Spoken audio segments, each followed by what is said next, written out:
Likewise जैसे हमने देखा था कि डायोड में हम देखते हैं कि ऑपरेटिंग पॉइंट क्या होता है। सिमिलरली ट्रांजिस्टर्स में भी आपके पास जो ट्रांजिस्टर की कर्व है जिसमें इसके सारे रीजन्स डिफाइन है, कट ऑफ भी, सैचुरेशन भी और एक्टिव भी। इसमें हमने ये डिफ़ाइन किया था कि आपके पास operating point should be such that कि आपके पास वो स्टेबल हो और ज़्यादा टाइम के लिए आप उस पर ट्रांजिस्टर को ऑपरेट कर सकें। और अगर हम ये एनालॉग ऑपरेशंस की बात करें डिजिटल में, तो जैसे हम कहते हैं कि ट्रांजिस्टर कट ऑफ या सैचुरेशन रीजन में ही ऑपरेट करता है। सो अदरवाइज़ जो है वो ट्रांजिस्टर के लिए ये कि ऐसा, जैसे यहाँ पर हमने डिफरेंट पॉइंट्स पोज किए हुए, ए पॉइंट है, बी सी डी पॉइंट है। ए पॉइंट जो है वो क्लोज है टू द सैचुरेशन पॉइंट, बल्कि वो लाई कर रहा है सैचुरेशन पॉइंट पे, और वो कट ऑफ और सैचुरेशन दोनों के क्लोज है। और जो डी पॉइंट है वो आपके पास मैक्सिमम पावर को अप्रोच कर रहा है। सो इसमें हमने देखा था कि जो बी पॉइंट है ये मोस्ट सूटेबल है for the stable operation of the transistors. So इसकी आप लोग रीडिंग कर लें कि इसमें हमारे पास इन सारे पॉइंट्स के लिए यही मैंने आपको रीडिंग करने के लिए बेसिकली दिया भी था। आज हम ट्रांजिस्टर की बाइसिंग के जो हमने डिफरेंट मेथड पढ़े हैं उसमें आपने ये देखना है कि जितने भी हम एक्टिव रीजन के लिहाज से ट्रांजिस्टर की बाइसिंग को देखेंगे तो बेस एमिटर जंक्शन जो है that must be forward bias, और उसका जो resulting forward bias voltage drop होगा वो 0.7 वोल्ट होगा। And base collector junction must be reverse biased. And the first type of biasing is fixed bias configuration. This is the simplest type of biasing for the transistor. और अभी हम ये देख रहे हैं बाइसिंग, डीसी बाइसिंग पढ़ रहे हैं हम डीसी बाइस की डिफरेंट कन्फिग्रेशंस पढ़ रहे हैं। अब ये जो आपके पास हम इधर जो सर्किट देखेंगे, सर्किट बेसिकली हमें गिवन है। अब होता ये है कि ट्रांजिस्टर में बैकग्राउंड में आपके पास ये डीसी बायस कॉन्फ़िगरेशन चलती है इस नेटवर्क के लिए, और उसके ऊपर आप एसी सिग्नल सुपर इम्पोज करते हैं। उस एसी सिग्नल को सुपर इम्पोज करने के बाद हम देखते हैं कि उस एसी सिग्नल पे क्या इफेक्ट आ रहा है। इन दिस फिगर 4.2 में हमें इनपुट सिग्नल एसी भी शोन है, आउटपुट सिग्नल शोन है। इनपुट एसी सिग्नल पे हमको पास करने के लिए हमने एक कैपेसिटर लगाया हुआ है, आउटपुट पे भी एक कैपेसिटर लगा हुआ है। लेकिन सो फॉर अभी हमने एसी सिग्नल की बाइसिंग या उसकी प्रोसेसिंग नहीं देखी। अभी हम सिर्फ डीसी कॉन्फ़िगरेशन की बात करें। सो डीसी कॉन्फ़िगरेशन के लिए हम एसी इनपुट और आउटपुट को निगलेक्ट कर देंगे। एसी इनपुट और आउटपुट को निगलेक्ट करके हम सिर्फ बिटवीन द लाइन्स ये देखेंगे कि आपके पास जो डीसी बाइसिंग है, जो वीसीसी आपने ऊपर कनेक्ट किया हुआ है, जो वीसीसी इस ट्रांजिस्टर से कनेक्टेड है, उसका क्या इफेक्ट आ रहा है। और वैसे भी अगर हम सिर्फ डीसी बाइसिंग को देखेंगे, सिर्फ वीसीसी को देख रहे हैं, सो आपको पता है कि जो कैपेसिटर है वो डीसी को ब्लॉक कर देता है, सिर्फ एसी को पास करता है, जिसकी वजह से आपके पास ये कैपेसिटर्स वाला जो पोर्शन है इसे आप ओपन लेंगे फॉर द डीसी बाइसिंग। इसको आप इस तरह भी कह सकते हैं कि हमारे पास जो आपने रिएक्टेंस पढ़ी थी ऊपर इसमें बुक में शॉन भी है, वो ये है कि आपके पास डीसी की जो फ्रिक्वेंसी होती है वो ज़ीरो होती है। सो अगर हम कैपेसिटर की रेजिस्टेंस निकालते हैं, उसका फार्मूला ये गिवन है, X C which is the resistance of the capacitor is equal to X C is equal to 1/2 pi F C. अब यहाँ पर फ्रीक्वेंसी क्या है, ज़ीरो है। अब फ्रीक्वेंसी ज़ीरो होने की वजह से आपके पास जो कैपेसिटेंस की रेजिस्टेंस है वो क्या आएगी, इनफाइनाइट आएगी। कैपेसिटेंस की रेजिस्टेंस इनफाइनाइट आने की वजह से हम ये कहेंगे कि आपके पास जो कैपेसिटर है वो डीसी सिग्नल के लिए एज ओपन सर्किट बिहेव करता है। ये रिपीट, तुमने शायद इंटरमीडिएट में ये पढ़ा हो कि जो एसी है वो कैपेसिटर में से पास करता है, डीसी कैपेसिटर में से पास नहीं करता। तो अब इसमें से हम क्या करेंगे, हम फॉर द डीसी बाइसिंग हम कंसीडर कर लेंगे कि आपके पास ये जो एसी इनपुट और एसी आउटपुट वाला पोर्शन है ये ओपन है।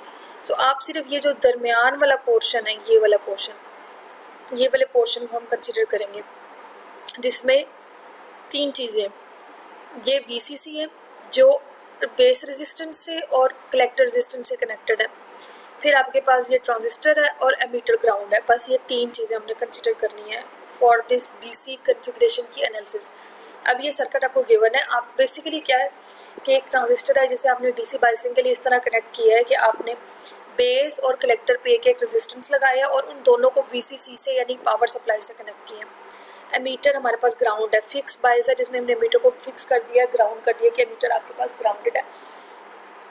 तो अब आपके पास सिर्फ तीन चीज़ें हैं, बेस पे रेजिस्टेंस कनेक्टेड है और उसको कितनी वोल्टेज मिल रही है, वीसीसी मिल रही है। आरसी जो है कलेक्टर, देखो अब बेस और कलेक्टर दोनों सेपरेटली वीसीसी से कनेक्टेड है, तो दोनों को हम अलग अलग भी शो कर सकते हैं कि आर बी को भी वीसीसी मिल रहा है और आर सी को भी वीसीसी मिल रहा है और एमीटर ग्राउंड है। तो अब आपके पास अब ये तीन चीज़ें रह गई हैं, बाकी को हमने ये कहा कि एसी सिग्नल से रिलेटेड है तो उसको हम यहाँ पर कंसीडर नहीं कर रहे। अब इसमें हम क्या करेंगे, अब इसमें हमने इसकी एनालिसिस करनी है। एनालिसिस के लिए जो आपके पास नॉर्मल ऑपरेशंस के लिए देखते हैं वो ये होता है कि base emitter junction forward bias होता है और collector base junction reverse bias होता है। अब यहाँ पर बेस एमीटर जंक्शन को फॉरवर्ड बायस देखेंगे, उसमें हम देखेंगे कि करंट कितना आ रहा है, वोल्टेज कितनी आ रही है। फिर हम कलेक्टर बेस को देखेंगे कि उसमें उसकी रिवर्स बायसिंग में करंट कितना आ रहा है और वोल्टेज कितनी आ रही है। अगर इधर हम बेस एमीटर जंक्शन देखें तो base emitter junction is forward bias. अब आपके पास क्या है, वही वीसीसी जो पॉजिटिव आपके पास बैटरी कनेक्टेड थी, बेस क्या है पी है, पी किससे कनेक्टेड है, पॉजिटिव से। तो आपके पास बेस एमीटर क्या है, फॉरवर्ड बायस्ड है। तो इस बेस एमीटर के फॉरवर्ड बायस होने से अब आपके पास सिर्फ एक सीरीज लूप बन रही है। उस लूप में क्या आ रहा है, अगर आप ये देखें दोनों ग्राउंड है, दोनों कॉमन है।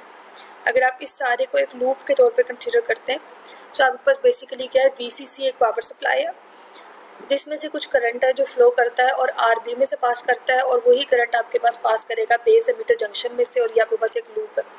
यानी इस पूरी लूप में वीसीसी सोर्स वोल्टेज है, कुछ वोल्टेज आपके पास ड्रॉप हो रहा है बेस में और बाकी वोल्टेज आपके पास ड्रॉप हो रहा है बेस एमीटर जंक्शन में। सो अगर हम किरचॉफ वोल्टेज लॉ लगाते हैं तो आपके पास तीन चीज़ें आती हैं, पावर सप्लाई, आरबी वाली वोल्टेज और वीबीई। और इस सारे में करंट कितना पास कर रहा है, आईबी करंट पास कर रहा है, बेस करंट पास कर रहा है। सो आपके पास क्या होगा, VCC is equal to IB RB Ohm's law से plus VBE. So VCC is equal to IB RB plus VBE. और अगर हम इसे रीअरेंज करें तो आपके पास आईबी किसके इक्वल आ जाता है, क्वेश्चन 4.4 में IB is equal to VCC minus VBE over RB। Let's suppose आपको एक सर्किट गिवन है जिसमें एक फिक्स बायस कॉन्फ़िगरेशन गिवन है और आपसे कहा जाता है कि आप उस सर्किट को एनालाइज करें। उस सर्किट को एनालाइज करने का मतलब ये है कि आप बताएं कि बेस के इनपुट पे कितना वोल्टेज और करंट आ रहा है और आउटपुट पे कितना वोल्टेज और करंट आ रहा है। अब इनपुट क्या है, बेस एमीटर जंक्शन है। बेस एमीटर जंक्शन को आपने देखा कि ये फॉरवर्ड बायस हो रहा है। जब आप बेस एमीटर जंक्शन को देख रहे हैं तो आप बाकी सब चीज़ों को इग्नोर कर रहे हैं। वैसे भी तीन चीज़ें आ रही हैं, बेस पे रेजिस्टेंस, कलेक्टर और एमीटर, ये तीन चीज़ें। एमीटर ग्राउंड है, एमीटर का ग्राउंड होने का मतलब है कि एमीटर के ऊपर वोल्टेज ड्रॉप क्या है, जीरो है। तो आपके पास जो VBE है इसका मतलब है VBE हमने हर जगह कितना लेना है, 0.7 वोल्ट लेना है। तो अगर आपको ये वाला सर्किट गिवन है तो आप इसमें से सिंपली IB फाइंड कर सकते हैं। अगर आपको पावर सप्लाई की वैल्यू गिवन है और बेस के ऊपर रेजिस्टेंस की वैल्यू गिवन है तो आप बेस करंट को फाइंड कर सकते हैं। इसी तरह से जब आप आउटपुट वाला देखते हैं तो वो क्या आएगा, कलेक्टर एमीटर लूप आएगा। कलेक्टर एमीटर लूप क्या होगा, क्योंकि ये कॉमन एमीटर ट्रांजिस्टर गिवन है।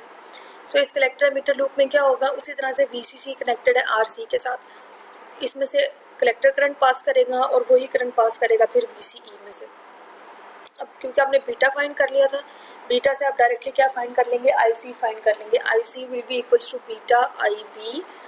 और इसके बाद हम ये देखेंगे कि अगर हम यहाँ पर भी किरचॉफ वोल्टेज लॉ लगाएं तो आपने क्या क्या चीज़ें फाइंड करनी थी, input voltage, input current, output voltage, output current. तो आपने VBE आपको पता है कि फिक्स है 0.7 वोल्ट है।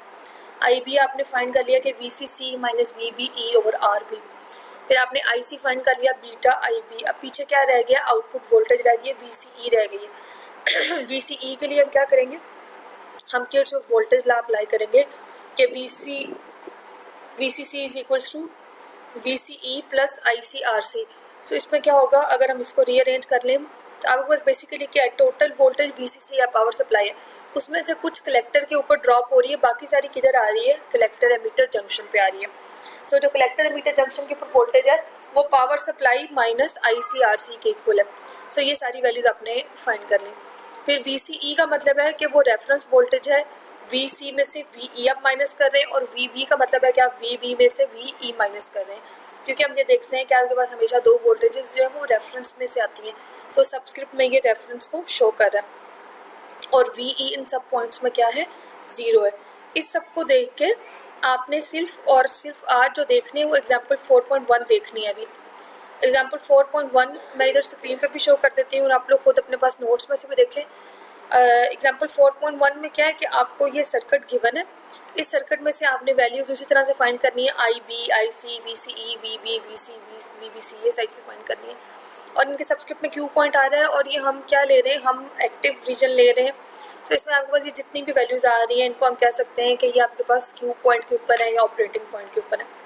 सो आप ज़रा 5 मिनट्स के लिए इस एग्जाम्पल 4.1 को अगर आप देखें